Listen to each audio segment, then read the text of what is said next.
Assalamualaikum warahmatullahi wabarakatuh.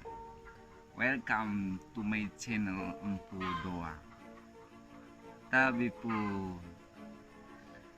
sahabat budidaya di mana saja Anda berada, pada kesempatan kali ini siang menjelang sore ini saya mau berbagi ilmu terhadap kawan-kawan yang memang berkeinginan mau membudidaya lebah serana ataupun laler, atau kalau dalam bahasa Sunda itu nyiruan. Di mana saja berada yang mau membudidaya lebah serana, saya akan membagikan beberapa tips untuk mengundang. Jadi ilmu mengundang lebah laler atau tawon laler. Ilmu ini saya dapatkan 4 tahun yang lalu ketika saya lagi semangat-semangatnya untuk berbudidaya, khususnya di bidang perlebahan. Karena saya pikir lebah serana itu secara nilai ekonomisnya luar biasa dan memang kecepatan pendapatan madonya luar biasa. Tapi Allah berkehendak lain, memang di daerah saya ini, di desa saya ini memang berbeda lebahnya dari kita juga nggak tahu, saya juga nggak tahu apakah faktor alamnya, apakah faktor lebahnya, nggak tahu. Tapi di desa-desa lainnya ada. Apakah kita juga keterbatasan ilmu? Tapi ya selama 4 tahun ini saya membudidaya, meneliti lebah laler ini, ya begitu. Dan di desa saya ada sekitar 3 yang memang gagal. Setelah saya, teman-teman gagal juga karena memang di sini nggak ada madunya. Waktu itu saya pakai sistem cara undang. Saya undang lebah ratu itu, dan itu saya dapatkan dari para leluhur, dari kawan juga. Kawannya itu ya dari nenek kakeknya, dari bapaknya ke kakeknya. Jadi ilmu ini turun temurun untuk mengundang lebah, dan waktu itu saya praktekkan, memang efektif, berhasil 100%. Jadi saya siang kali ini mau berbagi tips cara mengundang lebah serana ataupun lebah laler. Faktor pertama, langsung saja guys, ikan sepat, ikan gabus. Renang di air tawar lebih cepat, lebih bagus karena perut sudah lapar. Oke, mulai dari awal. Pertama, kita mau mengundang lebah serana, lebah laler ini, kita persiapkan glodok. Glodok itu satu kayu yang memang sudah berlubang, atau kayu yang kita lubangin, itu namanya glodok. Yang mudah untuk kita bikin itu biasanya kayu kelapa. Jadi biasanya kayu kelapa itu karena tengahnya rapuh dia. Dan saya waktu itu saya bikin dari kelapa ini dia. Kita potong-potong ukuran, ada yang waktu itu ada yang 40 cm, ada yang 25 basing. Kita potong-potong, kita lubangin. Waktu itu saya hampir sampai 50 glodok. Ini kita lubangin, dan ini kita lubangin. Apa pertama ini kita, ini yang dibuka dan ini yang tertutup. Seharusnya ini tertutup, tapi dua-duanya terbuka nggak masalah, karena saya pun dua-duanya berlubang pun ini ya masuk juga. Faktor utama itu harus kita punya. Yang kedua, kita bagi-bagi ilmu. Kita persiapkan jerami. Kita minta atau kita ngambil jerami di pesawahan yang memang sudah nggak terpakai, udah dibuang.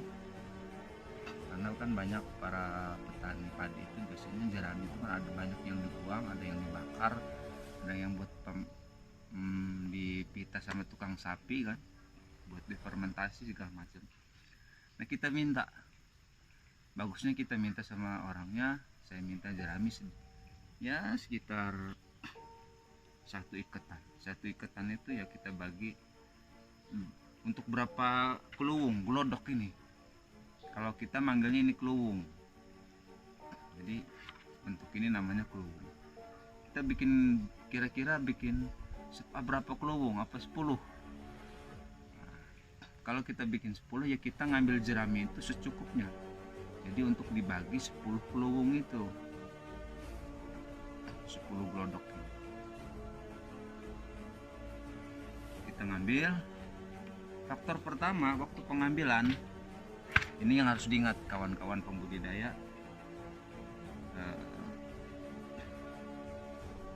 ini banyak tawon ini, belum mengundang saya udah banyak tawon ini. Faktor pertama, ketika kita pengambilan jerami, kita mintalah di situ. Ini kita dapatkan ilmu ini secara turun-temurun. Kita mintanya begini, setelah kita minta sama pemiliknya, kita ngomong sama jerami. Jerami, saya minta kamu buat persyaratan mengundang lebah. Saya minta ikhlasnya dan saya bawa. Itu kata-kata pertama. Jadi kita ngomong sama jeraminya, saya minta, saya ambil ini buat syarat mengundang lebah. Baru kita ikat, kira-kira sudah diikat kita bawa pulang. Nah, setelah kita bawa pulang, apa yang mesti kita lakukan? Yang kedua, jerami itu fungsinya buat apa? Nah, kita nanti buat bakar di keluwung ini atau di glodok ini. Kita siapkan, misalkan kita punya 10, kita siapkan semua berderet 10, tapi dibuka begini. Jadi jerami itu udah kita bagi 10 iketan, 10 keluwung ini. Dan pembakarannya harus diingat, harus sore. Pokoknya pembakarannya harus sore. Kita bakar masing-masing. Ini selesai, bismillahirrahmanirrahim. Dan pembakaran ini kita harus ada ucapan lagi. Ucapannya begini, jerami kamu saya bakar untuk mengundang lebah. Baru kita bakar ini si jerami. Kira-kira setengah, udah mau habis lah jerami ini.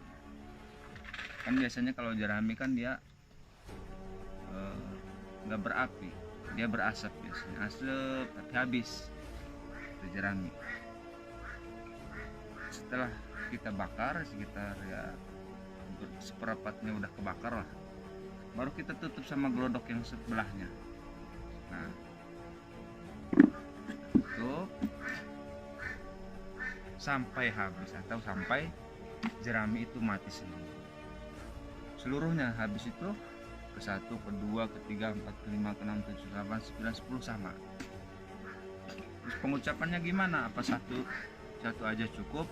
Apa semuanya harus diomongin? Bahwa jerami saya bakar satu aja cukup, nggak masalah. Sebagai syarat aja.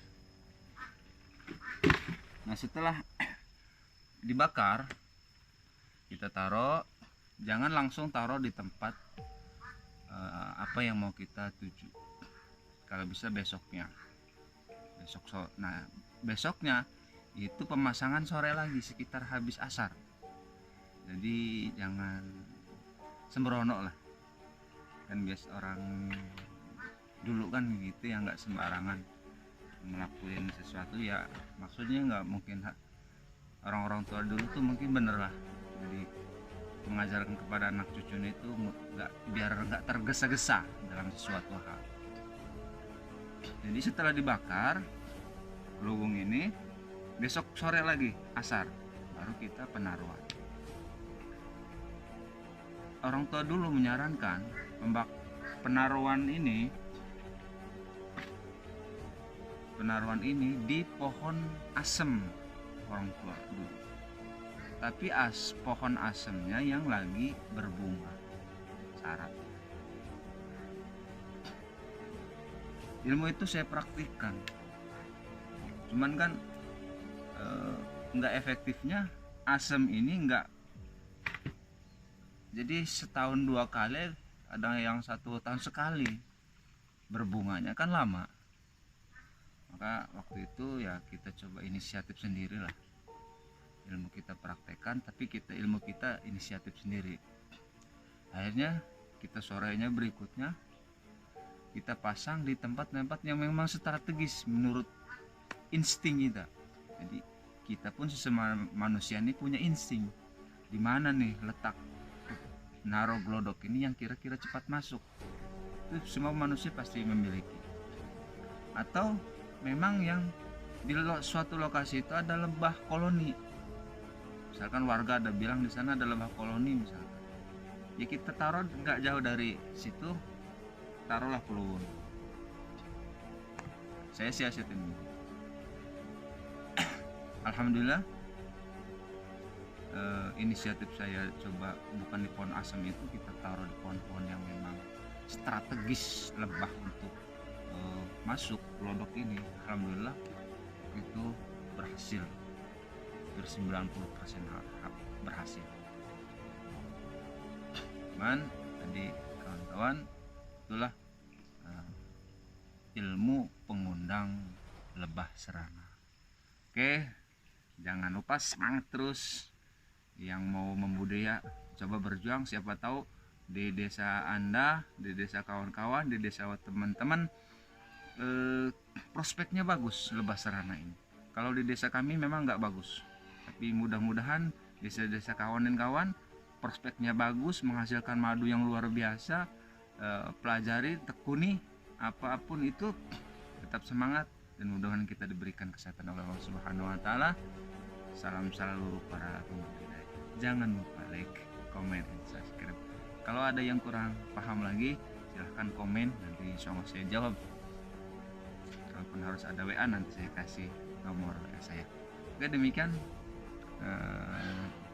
berbagi ilmu kita pada episode kali ini. Saya akhiri, khutbah sofa wada makadar, billahi taufiq wal hidayah. Assalamualaikum warahmatullahi wabarakatuh. Channel Mai Empu Doa. Peace.